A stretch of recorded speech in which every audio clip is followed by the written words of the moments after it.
कैकेयी द्वारा वरों की प्राप्ति।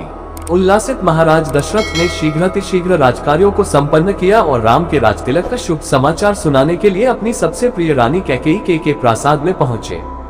कैकेयी को अपने महल में न पाकर राजा दशरथ ने उसके विषय में एक दासी से पूछा।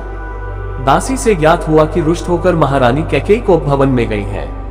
महाराज चिंतित हो गए। उन्होंने कोप भवन में जाकर देखा कि उनकी प्राणप्रिया मलिन वस्त्र धारण किए, केश बिखराए, भूमि पर अस्त व्यस्त पड़ी है।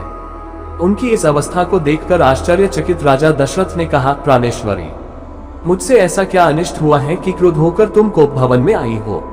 यदि तुम किसी बात से दुखी हो तो मुझे बताओ, मैं तुम्हारे कष्ट का निवारण अवश्य करूंगा।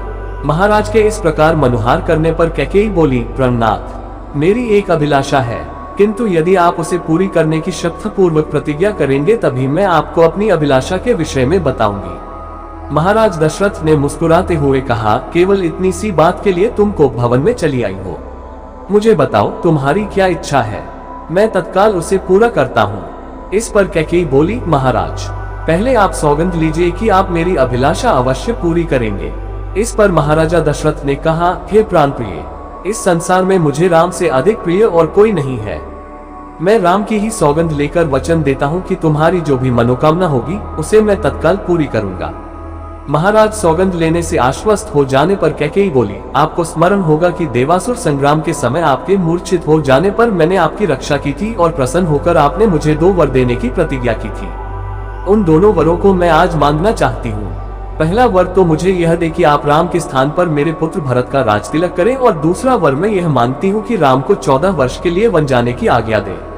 मेरी इच्छा है कि आज ही राम वलकल पहनकर वनवासियों की भांति वन के लिए प्रस्थान करें। अब आप अपनी प्रतिज्ञा पूरी करें, क्योंकि आप सूर्यवंशी हैं और सूर्यवंश में अपनी प्रतिज्ञा का पालन प्राणों की बलि देकर भी किया जाता है। कैकेयी के इन वचनों को सुनकर राजा दशरथ का हृदय चूर चूर हो गया। उन्हें असह्य पीड़ा हुई और वे मूर्छित होकर गिर पड़े।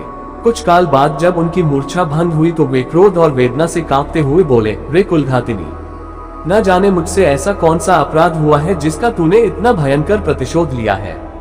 पतिते, नीच, राम तो तुझ पर कौशल्या से भी अधिक श्रद्धा रखता है, फिर भी तू उसका जीवन नष्ट करने के लिए कटिबद्ध हो गई है। प्रजा को अत्यंत प्रिय राम को बिना किसी अपराध के मैं भला कैसे निर्वासित कर सकता हूँ? तू अच्छी तरह से जानती है कि मैं अपने प्राण त्याग सकता हूँ, किंतु राम का वियोग नहीं सह सकता। मैं तुझसे विनती करता हूँ कि राम के वनवास की बात के बदले तू कुछ और मांग ले। मैं तुझे विश्वास दिलाता हूँ कि मैं तेरी मांग अवश्य पूरी करूंगा। महाराज दशरथ के इन दीन वचनों को सुनकर कैकेयी तनिक भी द्रवित नहीं हुई।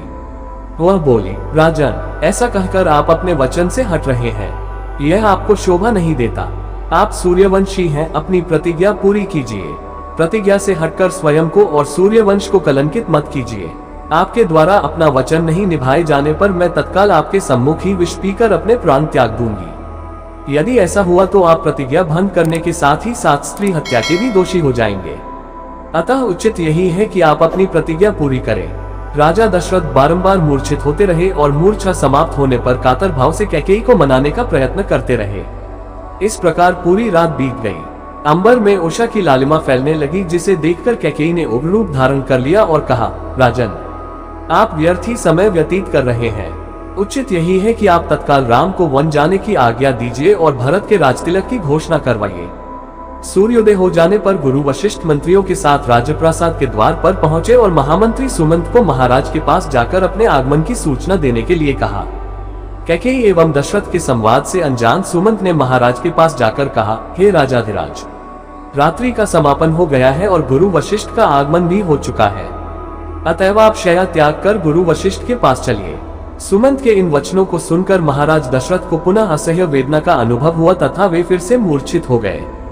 उनके इस प्रकार मूर्छित होने पर कुटिल कैकेयी बोली, हे महामंत्री, अपने प्रिय पुत्र के राज्याभिषेक के उल्लास के कारण महाराज रात भर सो नहीं सके हैं। उन्हें अभी अभी ही तंद्रा आई है। महाराज निद्रा से जागते ही राम को कुछ आवश्यक निर्देश देना चाहते हैं। तुम शीघ्र जाकर राम को यहीं बुला लाओ। कैकेयी के आदेशानुसार सुमंत रामचंद्र को उनके महल से बुला लाए।